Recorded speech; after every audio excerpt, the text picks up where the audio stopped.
projet Explorador, donc le nom est tiré de l'espéranto, ça veut dire explorer.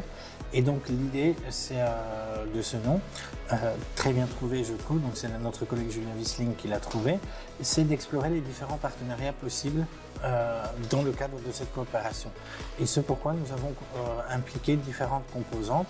Donc ici on est à SLHS, donc sciences humaines et sociales, l'UFRST et la Graduate School EFI, pour tout ce qui est sciences pour l'ingénieur, en particulier l'informatique et l'énergie, et les sciences juridiques avec EGEPG, et c'est ainsi que nous avons avec nous Caroline de Coster, responsable relations internationales de l'UFR EGEPG.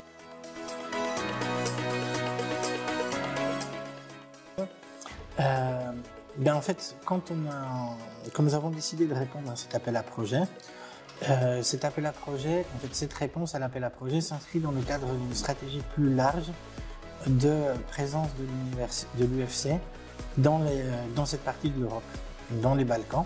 Et donc on s'est dit qu'en répondant à cet appel à projet, cela nous permettrait, si nous étions sélectionnés, nous avons été parmi les 11 projets sélectionnés sur les 35 ou 33 présentés, et donc cela nous permettait en fait de développer une collaboration spécifique privilégiée avec un partenaire en particulier, mais aussi et surtout d'avoir une tête de pont, un ancrage dans cette partie du monde, et de pouvoir faire des partenariats avec d'autres universités de Macédoine, par exemple avec l'université Saint-Cyril-les-Méthodes, mais aussi avec d'autres universités, en particulier de Bosnie-Herzégovine et de Serbie.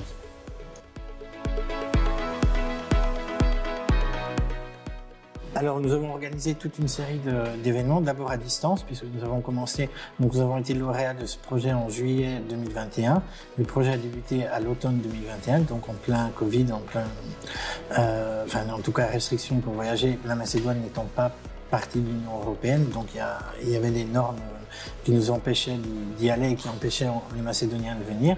Donc il y a d'abord une cérémonie de signature en ligne de l'accord cadre en janvier dernier, puis nous nous sommes rendus avec une délégation en Macédoine, donc à Tetovo et à Skopje, où nous avons pu échanger avec les partenaires, et nous avons participé à un forum avec l'ambassadeur de France en Macédoine sur le rôle l'impact de la France en tant que soft power, en tant que puissance douce dans les Balkans.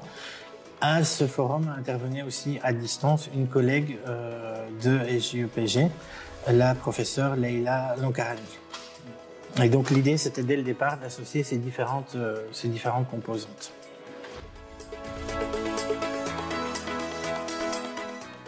Alors, le programme de l'université d'été, nous l'avons conçu à deux. Donc une partie SLHS et une partie plus sciences juridiques. Et là, je laisserai la parole à mon homologue de EGEPG. Oui, alors nous sommes partis sur l'idée de diviser la journée en deux.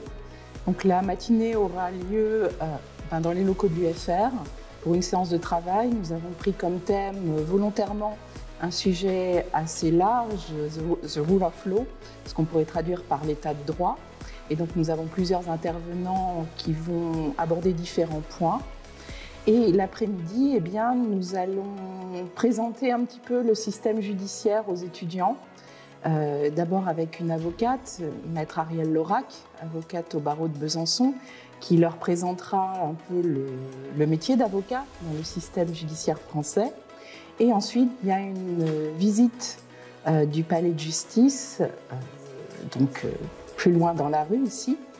Et donc cette visite sera l'occasion pour une des vice-procureurs, Alexandra Chaumet, de présenter aux étudiants ce système judiciaire français. Voilà, donc l'idée était que les étudiants aient à la fois une connaissance du système universitaire et également l'occasion de rencontrer des praticiens du droit. Voilà.